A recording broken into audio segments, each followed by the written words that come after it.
Hello everyone, and welcome to APS Webinars. Today's webinar is the 2015 APS Outreach Mini Grant Program. I'm Elizabeth Hook, and I will be your host for today's broadcast. Thank you for joining us today. APS Webinars are brought to you as a service of the American Physical Society, connecting you with the expertise of individuals who can offer insight into physics careers, educational programs, and professional development for students, working physicists, and educators. Today's presentation features speakers Dr. Rebecca Thompson and James Roche. They will answer any questions or concerns you have about the proposal process for the APS Outreach Mini Grants. After Becky finishes her presentation, the remainder of the program will belong to you for a question and answer session. You can ask your questions by typing them into the questions panel located on the right side of the screen. You may submit them at any time, and we will try and answer all your questions at the end. We will do our best to cover all the submitted questions, but we apologize if we're unable to get to everything.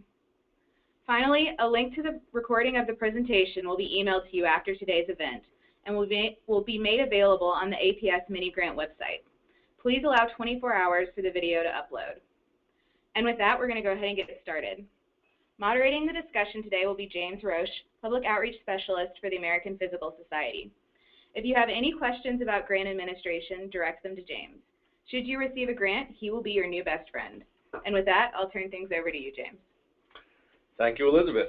Today we have Rebecca Thompson joining us to talk about any questions or concerns about the proposal process for the Outreach Mini Grant Program.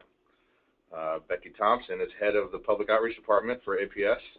In addition to running APS public outreach efforts, she is also the author of the popular Spectra educational comic book series. So with that, take it away, Becky. Hi, thanks, James.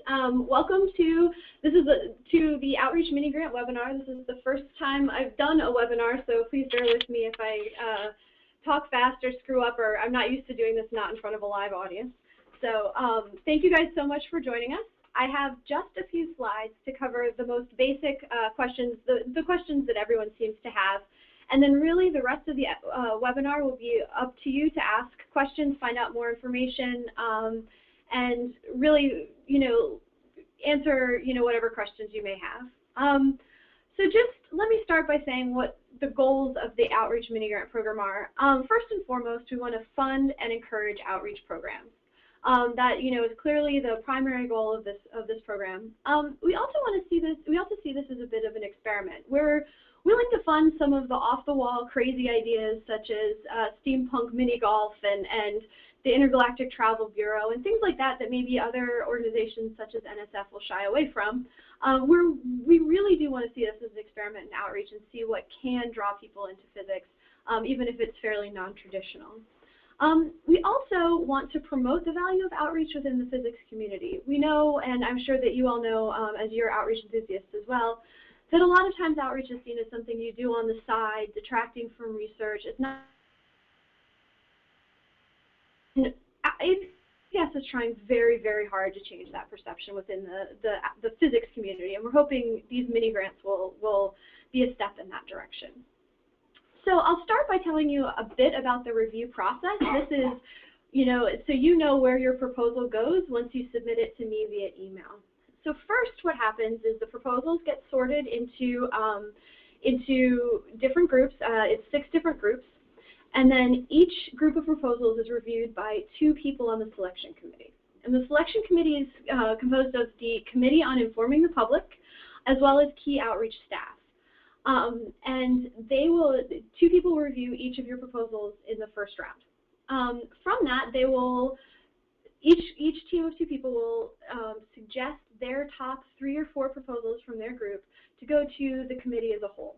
From there, the 12 people on the selection committee will look at all of those top proposals and decide the top 8 to 10 that we would like to fund this year. And what we're trying to do in that review process is put together a portfolio of programs that reaches different audiences, different types of outreach, different levels, some with very deep impact but not a lot of reach, some with a lot of breadth but not a lot of depth. And try and put together a portfolio of projects that complements each other. So in the first round of proposal review, there's a few generic criteria that people are looking for, and different people maybe see these in different ways, but the proposals can be so different. We don't have one set of box checking number ranking. But first, we look at the title. Is it a good title? Is it exciting? Does it make me want to read the rest of the proposal? From there, the budget is extremely important. We want to know that the PI for this grant really thought about what type of budget was needed and was fairly realistic. Every year we get 2 or 3 words like, I don't know, 5,000 for travel and 5,000 for something else. That makes 10,000. And those are not, we can see through that budget that those are maybe not the best thought out proposals. So really, when you're putting together your budget, think about what you need and what you can use it for. The next section is the description. This is the 3 pages, and again, you know, as I'll say later as well, that 3 pages isn't a hard cap. If you can't fit it in 3 pages and you do 3.5, that's fine. We are not NSF. That's fine. But we read through the description and see what people are interested in doing and how they think they're going to do it. First impressions are very important. Like, does this look like something that could work? Do we get the impression that you really have put together a thoughtful program that is different and unique? We also look at the PI qualifications, and this is not, you know, your research history. This is with respect to education outreach. Have you guys done some very successful programs in the past? Can we see you pulling off something that is very experimental and edgy, or can we see you pulling off a partnership with a local school, things like that? What are the qualifications in education outreach? We also look at the probability of success. So a lot of times proposals seems well thought out, it seems like it'll be good, but it may or we look at it and may or may not think that it can be done in that budget. We've had a lot of proposals where they think with $10,000 that they will be, you know, revolutionizing their local school system, and that's really not going to work. So does this have a chance of being successful? Does this not? And we will say that of the proposals we've funded, not all of them are successful. Some of them are not successful. We think it's a great idea. They think that it's a great idea. They think they can pull it off, and it's not. And that's fine, but we want to pick the ones that will most likely be successful. Also, we also look at the depth of impact and the breadth of impact, and we're not looking for every proposal to be both wide and deep. When we put together the group of proposals, some of them are wide, you know, media related, and some of them are working really closely with 10 kids in a summer camp. So we really, you know, run the gamut with those, but we look at where this fits on the spectrum. And also a lot of it is overall impression. Does this come together in a way that we think that it will excite an audience and excite the targeted audience? So what kind of stuff are we looking for? This is one of the most common questions I get. First and foremost, innovative outreach. We want new ideas or new angles on older ideas.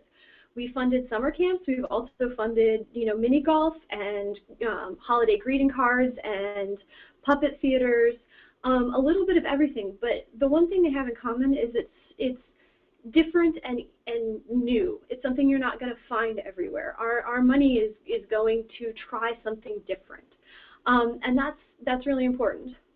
We're looking for proposals that serve that reach underserved audiences.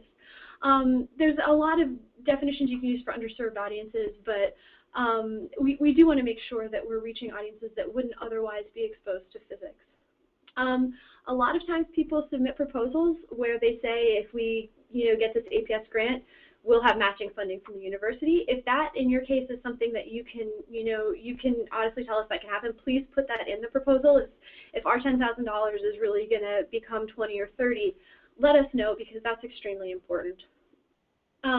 We also want a detailed, well-thought-out budget, as I said before. Detailed distribution plan. This is by far the one where a lot of really good proposals fall down. It will go viral on YouTube is not a distribution plan. We actually, our joke is there is no go viral button on YouTube. So when you put these together, you could create the best outreach program there is, but if no one knows about it, it doesn't matter. So make sure that you tell us how you're going to get your outreach ideas to the audience you're trying to reach. We also want to know that if you are talking about working with partners, we want to know that those partners are committed to the partnership as well. So if you're talking about working with a local museum or working with a local school system, you maybe could put them as co-PIs on the grant, or include a letter saying that, hey, we support this, we're in. Sort of like if you are going to get together a team of webcomic artists, we want to know that you have the connections to pull that off. It's a great idea, but we want to know that you can do it. So make sure you include that in there as well. This slide is a little scarier, but just quickly what we're not looking for.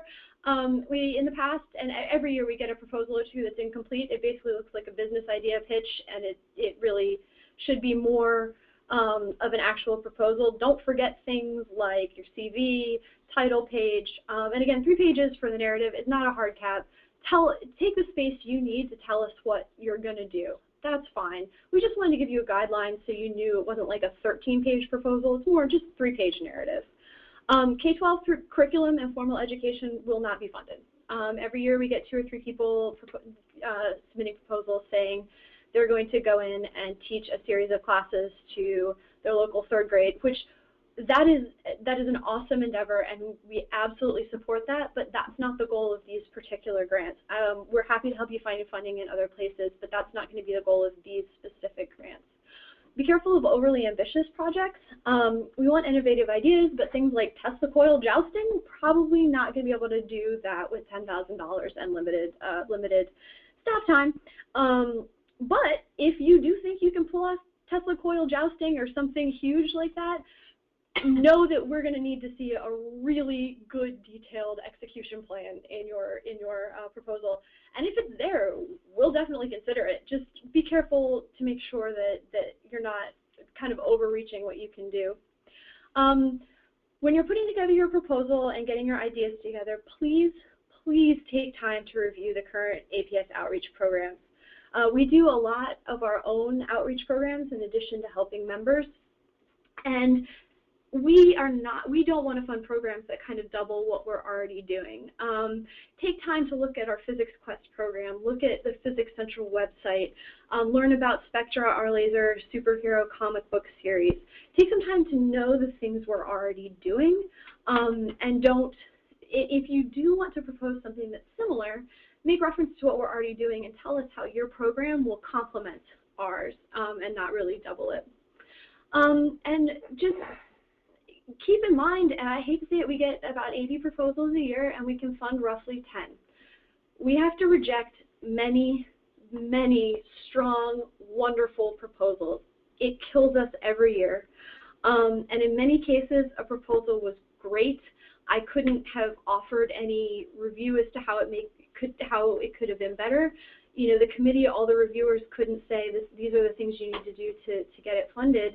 It's just we have limited resources and we have to put together a broad portfolio, and that proposal just didn't fit well with this year's goals. And it's unfortunate, and I wish we could fund as many as we wanted, but we really can't. So just know that if you submit a proposal, it could be an extremely strong proposal, and we turn away several of those each year. So that is the end of the slides that I currently have, and I want to thank you all for listening, and really right now just open it up to questions.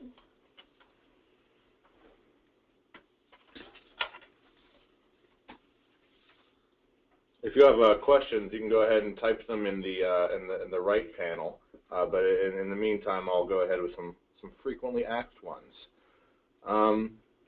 One, do you have to be an APS member or with the university for these grants? No, you do not have to be an APS member. That has changed in this past year.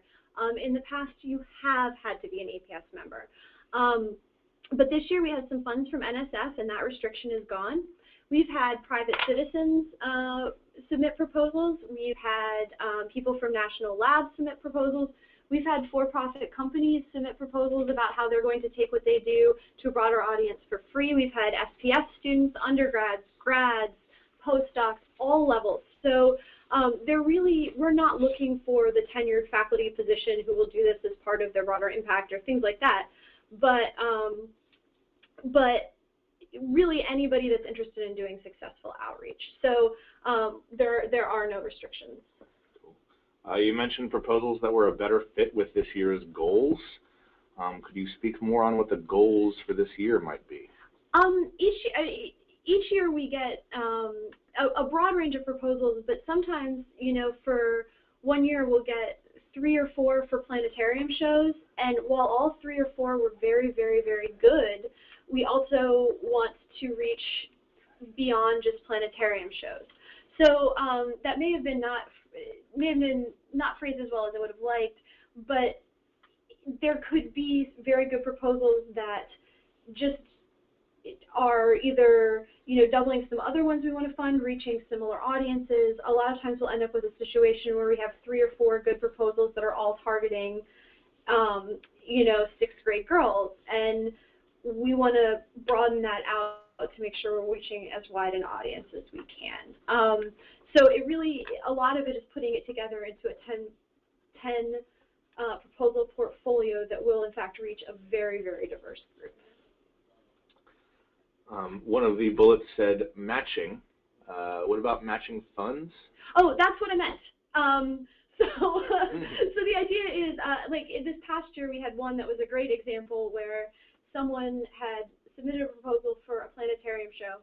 There was no way it could have been done for $10,000, but what he said is if APS has the $10,000, you know, gives us the $10,000, we have 2 other people that are willing to match it. So for $30,000, they could do this planetarium show. So we have that. We've also ended up in situations where someone said, we've gotten, you know, $20,000 from these organizations. Would you be willing to match that? So that's what I was talking. I hope that clarifies. Should we explain how this program relates to existing outreach programming that we might already be engaged in? That would be great. That helps in a couple of ways. First, in terms of the PI qualifications. So if you have an ongoing program and you want to expand it and move it off in a different direction, let us know about your ongoing program, because that also lets the committee know that that the program you're building on has been very successful.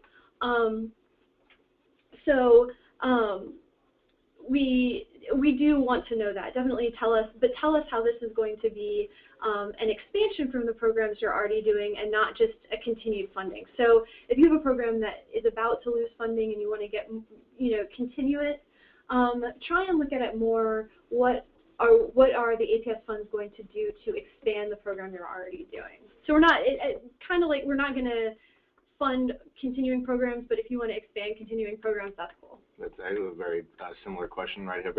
We had a very successful experience doing Astrophysics Coffee Shop, which the poster on the 3rd slide was. Very cool poster, by the way. I've been talking to Steve Cleveland about that. Can we apply for the grant to continue that? That is a special case. We do that case-by-case basis. We have done it once in the 4 years we've done it. One time we have continued funding. If you're interested in that, please, I would suggest that you apply. It is something we'll look at, but again, that's going to fit into what other proposals we have that year and how we're kind of fitting things together. But I would, you know, absolutely go ahead and apply for continuing funding. There's no rule against it, but again, I mean, it's going to be, you know, another review process for this year. Okay, this is a frequent one. I submitted a proposal last year that was not funded. Is there any way to receive feedback on how it was reviewed last year? This we can do on a case-by-case basis, but because we're not, you know, like the NSF in that we have very formal reviewers' reports. If you are interested in the notes that either your initial reviewers took or what was discussed to some degree at the final review process, if your proposal had gotten there, and I know a lot of people's names, but I'm not entirely sure which proposal was yours. I'm happy to give you feedback that I can give you, but again, we don't have a formal feedback process because this is all, you know, we're not NSF. We don't have the ability to do that, but if you are interested in hearing the response to your specific program, please email me. Can the same PI or PIs submit more than one proposal? Yes, absolutely. We've had this happen several times where you can submit, you know, you have several different ideas. And that's totally fine. From a completely clerical standpoint, And this is just because it's a way that you can know that nothing got mixed up in terms of folders. And again, we can certainly, I don't anticipate this being a problem, but if one PI is submitting 3 different proposals, I would suggest making sure that you send it in 3 different emails, or send it from 3 different email addresses, or don't just go ahead and put all 3 in the same email. That way, when our email system looks at it and sorts things out, we know nothing's getting mixed up. It's just easier that way, but if that's not going to work well for you, that's fine. But you can absolutely submit more than one proposal. We have, I think, a couple people that have already suggested doing that this year, and every year we have 2 or 3 that submit 2 or 3 proposals. Can the budget include funds for third-party services, like machining, programming, plastic extrusion, etc.? Ooh, plastic extrusion, that sounds fun. I'm very interested. Now I'm intrigued. Absolutely. The only thing that we don't cover is salary for PI. We'll even cover stipends for TAs. We'll cover teacher stipends, travel, and honestly, because some of our funds are NSF, some of them are APS, we can even cover things like cocktail parties that have, I mean, people have done, science cafe type things with, having beverages there that NSF might not cover. I'm not suggesting it or saying this is a great idea. I'm just saying the NSF restrictions are not necessarily there. So things like travel and plastic extrusion we can absolutely cover. But as long as it's not salary for the PI, we're fine. And I'd actually like to just add something right here for a little bit. This year, some of our funds are coming from NSF, and that's going to help with with the continuation of this program. And this will only really, the NSF will only be funding a few of the grants. And we're going to select those few based on what's the best fit for NSF money, because NSF has their own restrictions. So for most of you, this will not be an issue, but NSF requirements require it needs to be a domestic proposal. If there's travel budgets within there, you have to fly with American air carriers. Alcohol is not covered with NSF money, but APS money, why not? Right. Just a little bit. And then this year we're going to be requiring, of course, especially with the NSF proposals, which upon funding you'll be told whether that's you or not, itemized receipts or proper documentation for any of the purchases, just because that's just what the OMB really requires nowadays.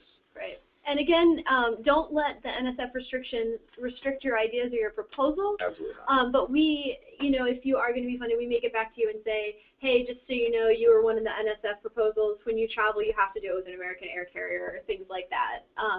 And obviously, if we accept international proposals, we're really excited about it, but those will not be NSF funded for obvious reasons. So don't let the NSF restrictions restrict you. Just know there might be back end a few more hoops to jump through that we can make work. It's just there might be that. Yeah, and we're going to select those NSF granted proposals based on which may fit their requirements best. Right. I'm interested in funding a Star Lab mobile planetarium to take to local K-12 schools. Is that the sort of project you may fund? That's definitely something we'd be interested in. I might suggest that's definitely within the type of things we'd be interested in. I would suggest that in your proposal you talk to us and explain what's going to make yours different. So right now, schools in some areas and a lot of areas have options of what, of mobile planetariums or after school enrichment or things that they can bring in. And I know in a lot of areas they don't have that luxury, but some they do. What's going to make yours stand out as new to that space, to that area of mobile planetarium? So I would definitely spend some time telling us why yours is going to totally be awesome. Who owns the rights to the product? Ooh, that is a really good question. We ask that you can retain the rights. So we've had this issue with a couple of songs and parody sites and things like that. You can retain the rights. We ask that you not sell it. But that, again, is something we can work out. Or no, what it was is you can sell it at cost. So if you're printing CDs or T-shirts or things like that, you can sell them at cost. But because we're a nonprofit, we ask that you not make a profit on them. During the year, during the 18 months of your grant. But you will retain rights from those. APS won't own the rights after that. When would the decision be made? So the selection committee will be meeting on January 12th of this year, and the review process will start almost immediately after we get your proposals on the 21st, or after the 21st. It'll get sorted and sent out, and stage 1 will happen. The final decisions will be made hopefully on January 12th. I can't promise that there might not be questions or in the final round some things that we still need clarification for, so I can't say that we will notify everyone immediately. I will say we'll notify everyone by the end of January, because by then we'll have all those issues sorted out. Does the 3-page limit include CV Nope. and all other submission material? Nope. Short answer, no. The 3-page limit is for the narrative, and please don't see it as a limit, see it as a guideline. So, I mean, we probably in a CV, we're gonna skim through and pick the parts of, highlight the outreach parts. Please, if you're reworking a CV, please put those at the top, because that would be easy. But the 3-page narrative is not that doesn't include that. So, and please see it as a guideline. Cool. Related, if the application is from an interdisciplinary team rather than an individual PI, should it include a CV for each team member, or how much info do you want for key participants? I think having a CV for each participant or each PI would be great. Particularly, we've had a lot of people where it's been like an art department collaborating with a physics department, or a physics department collaborating with a museum, and it's great to see the CV of all of the people involved, so we have confidence that that is a program that will work out. Can we get a copy of the slides? Do we have all their email addresses? Oh, yeah, absolutely. And it will also be available, it's being recorded and it'll be available on aps.org, but I will send the slides to Elizabeth and she'll get that out. Yep. Are activities or programs catered toward children prioritized? What about populations that might be overlooked, such as older people? Actually, I will say that right now, probably we would prioritize groups that are not reached as easily. Probably older people would be prioritized over children, actually. And again, I hate saying prioritized, because I don't think we prioritize audiences as much as looking at that as a piece of a much bigger decision. So we're not going to say, okay, well, this proposal reaches AARP members and this proposal reaches kindergartners, so we're going to fund the AARP or we're going to fund the kindergartners. It's not that binary. But if you have a proposal reaching older people, that would be awesome, because we haven't seen one before. We've never seen one that would be strong enough and well thought out enough for that group. And if you look at the APS programs, the APS outreach programs, you can see what we're already doing, and if you see audiences that we're not actively reaching and you think your program can reach it, that's a really good fit. So a lot of other programs and a lot of other organizations will prioritize children over other groups, and we don't at all do that. We try and hit all age groups, and when we say that, we actually mean it. I'll just address one of these questions real quick. There were conflicting due dates on the website, December 14th and December 21st. Can you clarify? That is my fault. The website took a little bit too long to update. We've granted a week-long extension. So the due dates for proposals are December 21st at 11:59 p.m. 2 questions. Can these be international outreach programs? And can they be utilized over multiple years? They can be international programs. We have had several in the past. We're excited to do that again. And it can either be from an international APS member or international group, or it can be the U.S. trying to reach internationally. Either direction is fine. It can certainly be international in a number of different ways. And what was the second part? Can these funds be used for multiple years?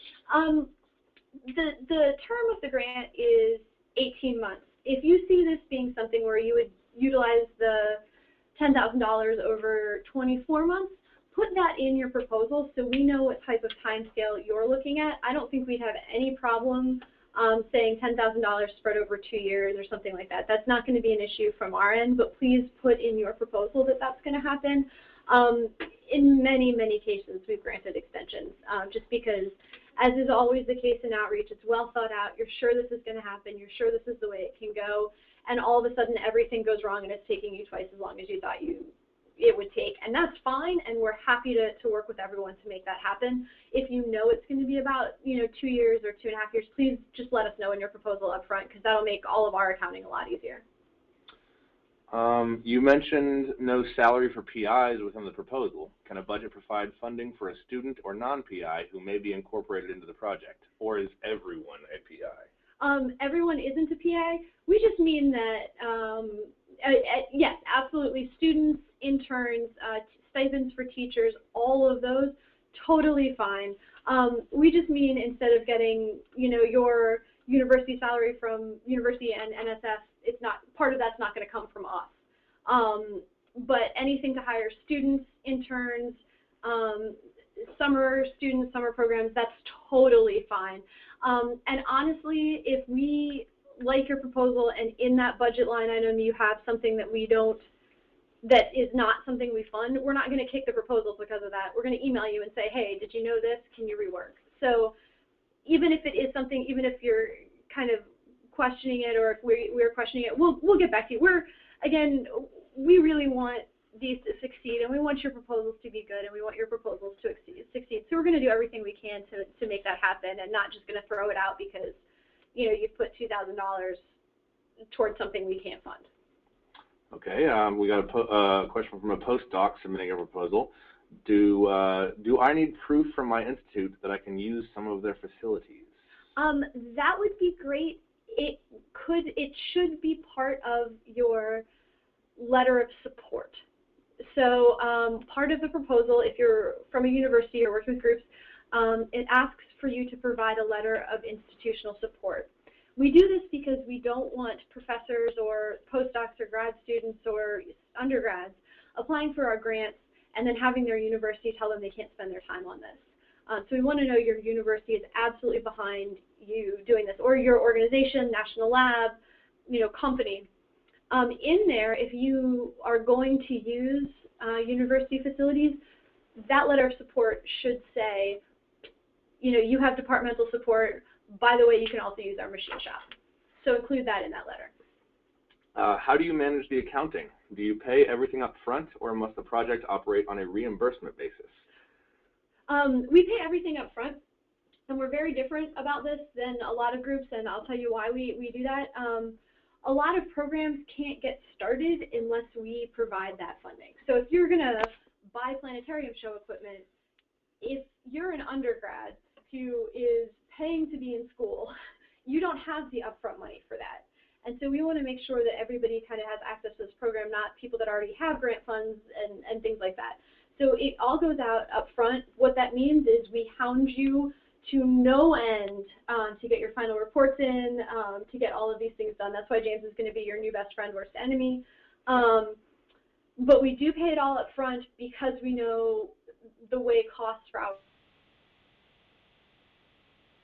to put a lot of money up front. We pay it all up front. It's also a situation, it's been suggested that we pay like half and then another half when we get your mid-year report, and then which is great, but a lot of the costs are often upfront costs, so that splitting doesn't work either. We found it to be much more successful if we just pay it out and expect receipts and reimbursement from, receipts from you all. In special cases, there was an individual getting a grant, and she preferred it in multiple payments, so it didn't become one lump sum to bump her up to a higher tax bracket for that year. So that was no problem. So for special cases, we will absolutely hear your plea. Right, and if there's just like that, if there's a situation where you don't want it all up front, you'd rather have it in a different disbursement system, that's fine. We'll do that too. We really will work with you on that. But our default is big check at the beginning of the grant term. Yeah. What do you expect in the way of reporting? So we expect halfway through 9 months, we expect a midterm report to tell us where you are, what you've been up to, how far along your project is. This doesn't have to be all, half our movies are done, or we want to know where you are, where our funds are, how our funds are being used, if you're successful, or if you're successful so far. But also, we have 3 public outreach staff, and if we can help you along, or if you're stuck or having problems, we want to know about that too, because we'd like to help you.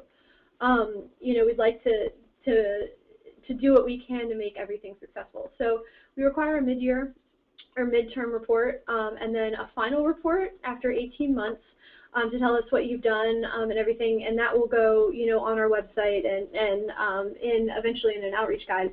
But the one thing that we do require is we require you to give a talk at an APS, one of the large APS meetings. We require you to give a talk at either April meeting, March meeting, or in some cases DAMOP or DFD, one of the larger APS meetings. And we do not provide travel for that. If this is something where you need travel funds for those, to go to those conferences, write those into your proposal. So if you are not someone that normally goes to March meeting and you're going to need $1,500 or whatever to send 2 people to March meeting, put in as a line item in your budget, travel funds for March meeting, travel funds for April meeting. This may seem a little strange, but what has happened is usually about, at least a third of grant recipients already are going to March or April meeting, or probably even 50% of grant recipients are already going to March meeting, April meeting, DFD, DAMOP. So they don't need our funds. They would be there whether or not we had given them a grant. And so if you need our funds to go to those meetings, that's totally fine. We're totally happy to do that. We just need it as part of your grant budget. Also, registration for March meeting and these meetings, we can provide free 1-day registration for the day in which you do your presentation. Right. And all the presentations usually happen same day, same session. Yes. And generally what we do in kind of, an effort to get a lot of outreach people together, we know, we work with you all, but you all don't necessarily know each other. So we have a happy hour for everyone that's speaking, all of the mini grant recipients. And I think we'll open that up to just even people that have submitted proposals, to try and get outreach people together. So if you're going to, one of the bigger meetings, traditionally March, we will have something for you all there to try and get everyone talking to each other. With free drinks. Yeah. Yeah. One more thing about the final reports. We're not NSF, so they don't have to be extremely formal in that regard. But we do need, with the final report, a breakdown of how your budget went and where that money went, relatively detailed, especially if you're in one of the NSF grants. Right. Our outreach program is being planned for March. Any chance of early disbursement? Oh, yeah, actually, if you get all your paperwork in, as soon as you're notified, James starts getting your paperwork worked with through our accounting department, and if you say, I need it by March, we can make that happen. I will put it on a rush. Yeah, that's not something where I would like everyone that gets a proposal to say we need it in the next week. But certainly, if it's something where your proposal is successful, you need it by March, you tell us this, we will do what we can. Yeah. So that will totally work. You'll know, mid to late January that you were funded, and that gives us some months to do it. It's usually getting your university or getting your company to sign off on things, which is the complicated part. But we will get it done if that needs to happen. Yeah. Historically, 99% of delays are based on me talking to grants departments and whatnot, and making and revamping the memorandum of understanding so all are happy before I can actually send out checks. But again, if there's a rush job, I'll do my best. Is the PI required to present at an APS meeting, or somebody from the program, like a grad student? Someone from the program. This has come up a number of times. In many cases, the PIs are like, hey, I'm used to giving talks. I've got this undergrad that has worked really hard on the project, and they haven't had a chance to give a talk in an APS meeting. Can they do it? Sure. It's just someone associated with the project, and in many cases, the PI has gone ahead and delegated that responsibility to someone else. We want, the purpose of having someone give a talk at the March or April or, one of the bigger meetings is to let the physics community, let the APS community know what outreach is being done. A lot of people are really interested in outreach and also interested in seeing what's working, what isn't, best practices. And this is a way to disseminate that knowledge. Who is giving that talk is, really up to you. Whoever you think will be the best person to get that across to the APS membership and to the meeting attendees would be great. And that's totally up to you. These are related. Where is the next APS annual meeting? And the APS March meeting abstract submission is tomorrow. Will there be a special abstract submission process if we receive the grant? If you receive the grant, you'll be giving your talk at 2016. 2016. At March 2016. Yeah. All of these are assuming 2016. You won't have anything to talk about by 2015. No. Yeah. So all of this Upon completion. Yeah, all of this is assuming speaking at the March 2016. 2015 is in San Antonio. 2015 is in San Antonio. April meeting's in Baltimore. And Elizabeth is furiously looking up where 2016 is. The 2016 March meeting will be in Baltimore, and then the April meeting in 2016 will be in Salt Lake City. Yes. How does the dispersal of funds work? Do we need to account for overhead? If it comes to me personally, do I have to pay taxes? Excellent question. We do not pay overhead. We have a letter saying that APS will not pay indirect costs. In most cases, this has gotten university grant departments off of people's backs and said, the official okay, letter, yeah. The official letter lets your grant department know that this grant will not pay overhead, and that generally takes it out. We're happy also to work personally with your grants administrator to work that out and make it happen. If you do decide to do this as an individual, it's going to cut down on the red tape, but yes, this does count as income. I think, I don't know if there's a way around that or... we haven't done it yet, but there is, if we do fund an individual who would rather kind of bill us throughout the process, we can do that with the grant money, but we have not done that yet. But it's been an option. Right. So if we give you a check for $10,000, that's going to count as income. I think if you do reimbursement from us, it will count differently. Yes. That's what I meant by get around it. I'm not suggesting tax evasion. Yeah. Sorry. That was phrased poorly. Is it expected that the project will continue in following years? It is not expected, but we would like to see, but it is encouraged. So when we look at, I should have put this on the slides, when we look at proposals that we are potentially going to fund, we do look to see if this is something that's going to be a one-off or if this is something that's going to continue. So these are, just examples, and again, when I say this, I don't mean one is good as one is bad, but something like a lecture series, when our funding is gone, that's not something that has like kind of a tangible, that may have a lasting thing in that it convinced the university that this is a good idea, it convinced your company that this is a good idea, it convinced the museum this is a good idea, and so it will continue, but our funds have been used up. But then something like a planetarium show, we know that that's going to continue for a number of years just on our funding. And we take that into account when we're looking at things. Not at all to indicate that something that won't continue just, is not going to happen, but or is not going to get funded. But it is something we think about. So if you see a way for your program to continue in the future, past our funding, please put that in your proposal so we know and we can see how this will have a longer term effect than just over the 18 months of the grant. So I think we've covered all the questions and our frequently asked and the incoming questions.